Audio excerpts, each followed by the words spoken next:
Un antiguo profeta judío puede abrir misterios para entender lo que pasa en el mundo. ¡Ahora sí!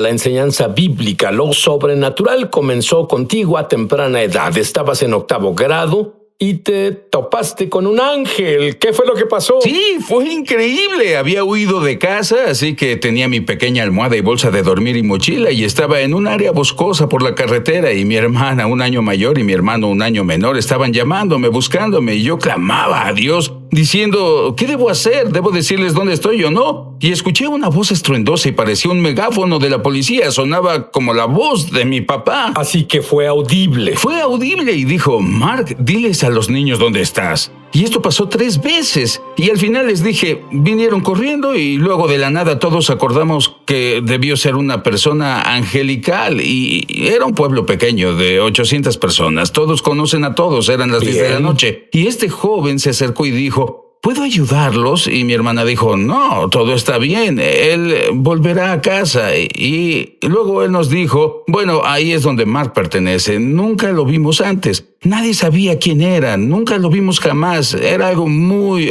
¿Y no era tu padre el de la voz estruendosa? Mi papá estaba lisiado, él no podía salir, pensé estaba en una patrulla o algo así y estaba en casa, solo eran mi hermano y mi hermana. Tengo curiosidad, ¿al momento te diste cuenta de que era un ángel?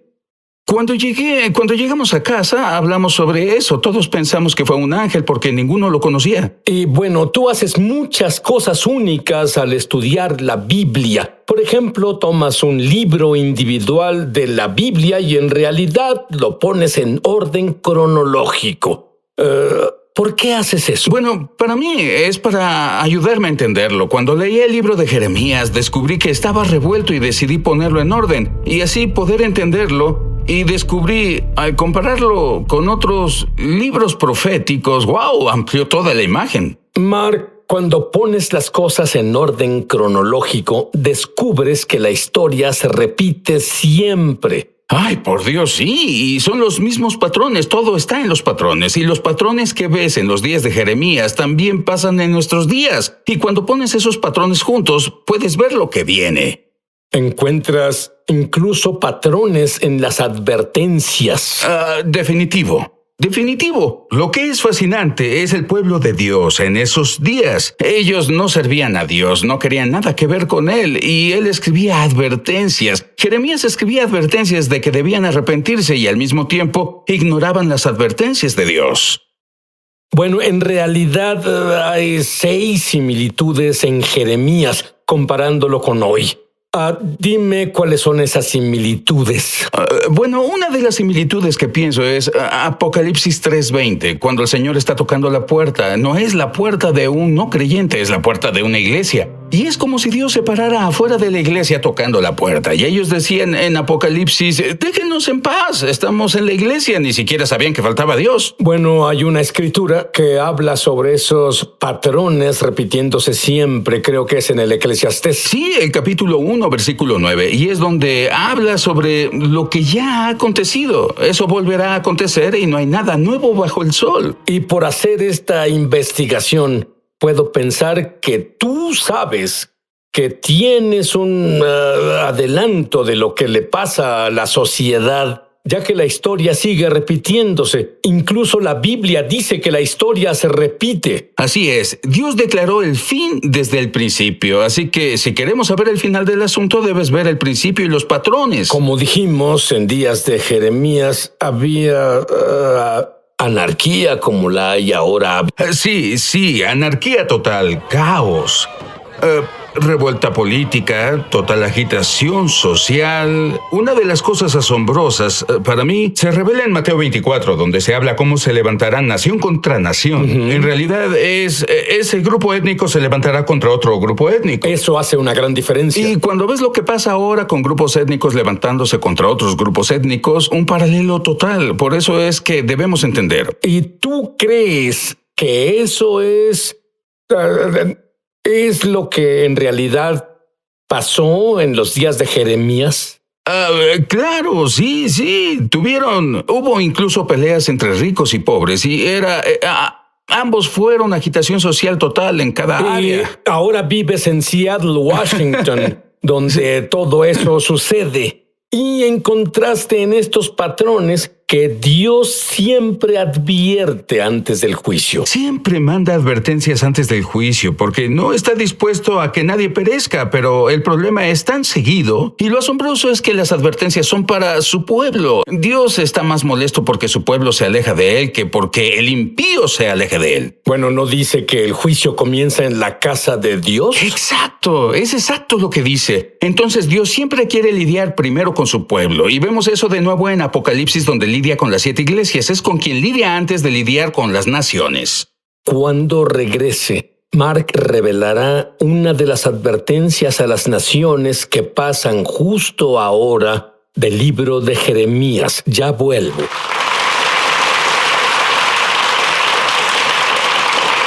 Y ahora Mark en realidad debe identificarse con el profeta Jeremías, en especial cuando descubras que sus hábitos alimenticios eran los mismos hábitos alimenticios que tenía Mark. Es tan gracioso, pero sí, cuando compares de nuevo Jeremías con el Apocalipsis, al apóstol Juan se le dio un pergamino y se le dijo que comiera la palabra de Dios. De acuerdo, y él dice que era dulce en su boca, pero amargo en su estómago. Pues lo mismo pasa con Ezequiel en tiempo de Jeremías, que se le dio un pergamino con la palabra del Señor y se le dijo que comiera también. Y luego vemos a Jeremías, igual, dice que él también comió la palabra de Dios, ¿entiendes?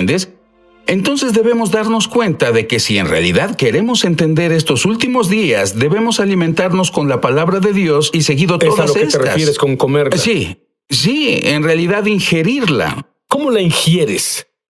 Bueno, para mí es leer. Yo leo todo el tiempo y no se trata de memorizar. Es como una computadora. Lo que subas ahí, él lo descarga. Las revelaciones toman vida. Las revelaciones vivas vendrán si comes la palabra de Dios. El ejemplo más importante que puedo dar es cuando tuve una pistola en mi cabeza. Un ladrón estaba listo para volarme la cabeza y me dijo que me acostara viendo hacia el piso. Luego, mi mente decía pelear o volar, pero de pronto la palabra del Señor vino a mi mente y Él me recordó algo que leí en Proverbios 2. Y aquí el Señor dice, acuéstate en el suelo, y debido a que comí la palabra de Dios, el versículo surgió y dice, no tendrás temor cuando venga el pavor repentino, cuando te acuestes será dulce. Y ese era Dios hablando, hablaba conmigo y decía, Y tu mente no sabía nada de eso, pero te vino porque comiste la palabra y salió de tu espíritu. Pero Exacto. esta es la gran pregunta. Eso es maravilloso para Mark, pero ¿qué hay de mí? ¿Qué hay con ellos? Bueno, creo que si comen la palabra de Dios, Dios les brindará revelaciones. Depende, ¿tratan la palabra como su verdura con peor sabor o la tratan como el postre más delicioso? Y debemos amar la palabra de Dios y entrar en ella y pedir a Dios revelación y llevarla a donde la necesitamos, porque es una ayuda siempre presente en tiempos de necesidad. Pero tienes que comerla, digerirla para que Dios pueda brindarla de nuevo. Y alimentar tu espíritu a diario. 3 comidas al día al menos.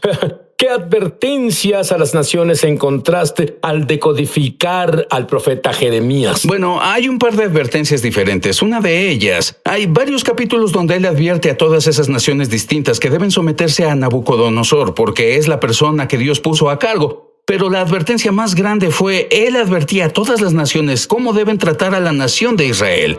Y si no tratan bien a la nación de Israel, están en grandes problemas. Y de hecho, Dios dice que después de 70 años de cautiverio, cuando castigó a Israel, Él va a voltear y a juzgar a todas las naciones y cómo trataron a Israel. Así que es muy importante hacer conciencia de que Dios aún está en pacto con el pueblo judío. En otras palabras, las personas lo ven como historia, pero eso es una realidad hoy y por siempre. Por supuesto, y es más, en Jeremías 31, con el nuevo pacto y otros lugares, Dios dice que su pacto nunca terminará mientras el sol y la luna estén ahí. Su pacto con Israel no se romperá. ¿Y qué hay sobre la otra cosa de la que muchas personas hablan, los radicales islámicos y la solución de los 2 estados? Exacto, eso pertenece al libro de Jeremías. Y hoy Dios dice que vendrá contra cualquier nación que intente partir su tierra. Entonces, las naciones es mejor que pongan atención a eso. ¿Y ¿quién es Babilonia hoy? Es una gran pregunta. Algunas personas me preguntan eso. ¿Es Babilonia una religión? ¿Es Babilonia un sistema político? ¿Es Babilonia una ubicación? Bueno, como tú sabes bien, pueden haber 70 capas diferentes. Creo que puede ser un sistema político, un sistema religioso y es mayormente una idolatría fugaz. ¿Y qué hay de las flechas inteligentes? Pensé que eso era interesante. Cuando lees Jeremías, habla de que después de 70 años, Dios vendrá contra Babilonia y dice que tendrán unas flechas expertas de un hombre experto. Y pienso que era interesante por el 91, cuando todos fueron a Irak. Tenías bombas inteligentes, misiles que eran como flechas, y pienso que era muy interesante cómo Dios proféticamente nos haga saber lo que viene. ¿Sabes qué? Yo tengo la sensación de que no haces esto solo para el show. Tú en verdad estás emocionado por la palabra de Dios. Yo amo la palabra de Dios, es mi pasión. Solo quiero comerla porque para mí es tan importante en la vida de hoy. Es más que historia. Está viva porque nos dice cómo y qué debemos comer justo ahora. ¿Qué clase de personas, según tus estudios de Jeremías y otros libros en la Biblia, busca a Dios justo ahora? Porque si hay un momento para estar bien con Dios, ahora es el tiempo aceptable. Eso es seguro. Dios busca por personas humildes. Busca personas que quieran obedecerlo de corazón. No puede ser obediencia por temor. Dios busca personas que quieran magnificar las leyes. Vivimos en un periodo de rebelión, entonces Dios busca personas que quieran magnificar sus leyes, hacerlo honorable otra vez. Igual que las leyes de Washington son distintas a las leyes de Carolina del Norte. Bueno, las leyes dicen mucho del que las crea. Así que para mí, cuando ve las leyes de Dios, intento ver la razón detrás del corazón de la persona que da las leyes. Yo no veo legalismos. Esos señores es como, ¿qué debo hacer para ser salvo? ¿Debo hacer esta ley o esta ley? No, me siento como un pequeño que quiere hacerlo para ser feliz a papá. Muy bien. ¿Hay algún concepto en Jeremías que explique el coronavirus? Enseguida.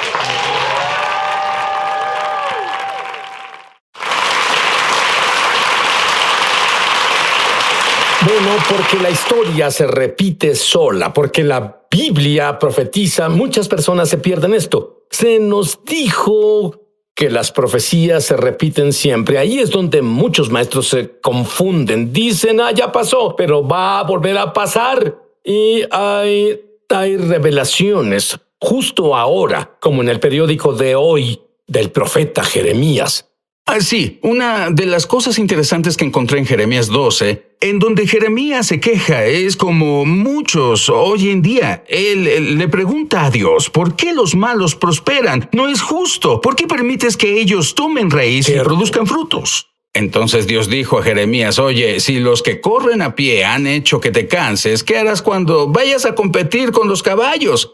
Entonces, en el libro de Jeremías que escribí en Decodificando a Jeremías, enseño a las personas cómo correr con los caballos, porque las personas de fe son corredores. Abraham corrió, Isaac corrió, Rebeca corrió, Elías corría más que los caballos. Y cuando se trata de una de las cosas que pasan ahora, el coronavirus, correcto, y las personas preguntando si pienso que esto es el juicio de Dios, ¿sabes qué? No lo creo. Así es como lo veo. Si Dios te dice, no pongas la mano en la licuadora cuando esté encendida, te cortará los dedos. Y luego vas y la metes en la licuadora. No puedes decir, fue culpa de Dios. Dios me juzga, es porque no fuimos obedientes. Bueno, es la misma cosa. Nosotros mismos nos castigamos. Es más, en Jeremías, Dios dice, tu propia maldad te castigará. Y pienso que lo que pasa hoy en el mundo es reacción a toda la rebeldía que está pasando. No es que Dios nos juzgue tanto como el que la rebeldía nos castiga sola. Y cuando pienso en lo que pasa con el coronavirus, esto pienso yo. Pienso que debemos amar lo que Dios ama y odiar lo que Dios odia. Y en Proverbios 6 menciona 7 cosas que Dios odia, que son una abominación. ¿Qué crees? El primero es la altivez. Bueno, por Dios, ese es el problema en los días de Jeremías, el orgullo. Ve lo que pasa hoy en día. Dios habla tal como derribó los ídolos en Egipto. está derribando ídolos, los ídolos del entretenimiento, los ídolos deportivos, todos esos ídolos en quien confiamos. Él los derriba. Y en Jeremías, él dice al rey y la reina que se humillen. Bueno, eso es lo que pasa ahora, llenos de orgullo. La otra cosa que él odia, la segunda cosa después del orgullo, es una lengua mentirosa. Ve todas las noticias falsas, lleno de noticias falsas. Y eso es lo que pasaba en días de Jeremías. Los profetas solo profetizaban mentiras, daban noticias falsas. Y la tercera cosa, la última cosa que mencionaré son manos que derraman sangre inocente. Ve toda la sangre inocente que se derrama. Entonces ellos ofrecían niños a Moloc. Bueno, hoy tenemos el asunto del aborto. Así que todo es paralelo, por lo que la nación de Israel experimentó lo que pasó en los días de Jeremías y lo que experimentamos ahora. Ahora tú dices, volviendo al coronavirus, que lo llamas ensayo. En realidad creo que tal como los caballos del Apocalipsis creo que lo que experimentamos justo ahora es un ensayo del juicio, porque Dios quiere que nos aseguremos de estar bien espiritualmente. Podemos correr con los caballos espirituales cuando vengan, y en realidad creo que lo que pasamos ahora nos prepara para tiempos más duros. Así sabemos que debemos ejercitarnos espiritualmente.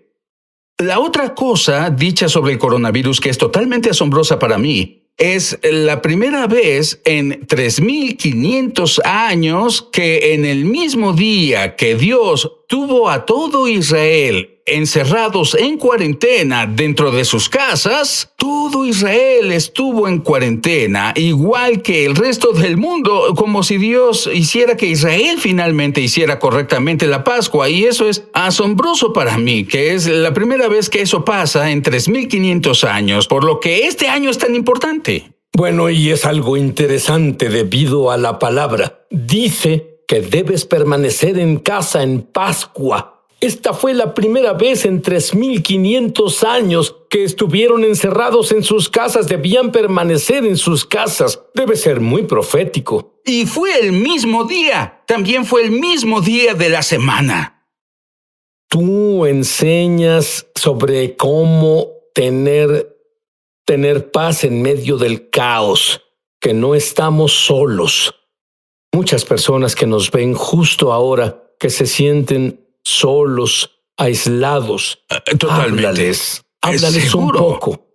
Una de las cosas más importantes que podemos aprender del profeta Jeremías, al decodificar a Jeremías, cuando lo comparamos con lo que sucedía con Ezequiel y Daniel, ¿sabías que al mismo tiempo que los 3 niños hebreos fueron lanzados al horno ardiente en Babilonia, aquí el Señor apareció en medio del caos? Entonces, en Jerusalén, fue al mismo tiempo que el rey Joacim cortaba la palabra del Señor en 3 partes y la lanzó al fuego, justo cuando la palabra del Señor era lanzada al fuego en Jerusalén. Discúlpame, eran 3 niños hebreos. Los niños estaban en el fuego, recuerda en Daniel. Adelante. Sí, y Daniel, los primeros capítulos 2 y 3, vemos los 3 niños hebreos, porque no adoraron la estatua de Nabucodonosor, fueron lanzados al horno ardiente. Pero lo que descubres es que al mismo tiempo en Jerusalén, Baruch, el escriba, quería advertir a Israel y a Joacim que no hicieran lo que hacían, y cortó la palabra del Señor en 3 o 4 partes y la lanzó al fuego en Jerusalén. Y al mismo tiempo en que la palabra del Señor es lanzada en Jerusalén, la palabra del Señor aparece en el fuego en Babilonia con los 3 niños hebreos. Lo que debes saber, igual que los 3 niños hebreos, cuando estás en medio del fuego por el que pasas y te sientes triste y bajo estrés, recuerda que el Señor está contigo. Y cuando Él habla de no estar solo, el Señor es incluso más que compañía. Si naciste de arriba, el Señor está en ti. Nunca estás solo. Ahora, hay personas que no saben si en realidad sus pecados fueron perdonados, si Jesús en realidad vive en su interior, si en realidad tuvieron una experiencia con Dios. Y hay unos que nunca han hecho esto. Quiero que repitas esta oración. Solo repitan las palabras que digo fuerte, como si estuviera en el cuarto desde donde me ves. justo ahora, porque no importa que no esté ahí, Dios está ahí. Y Él es lo que importa.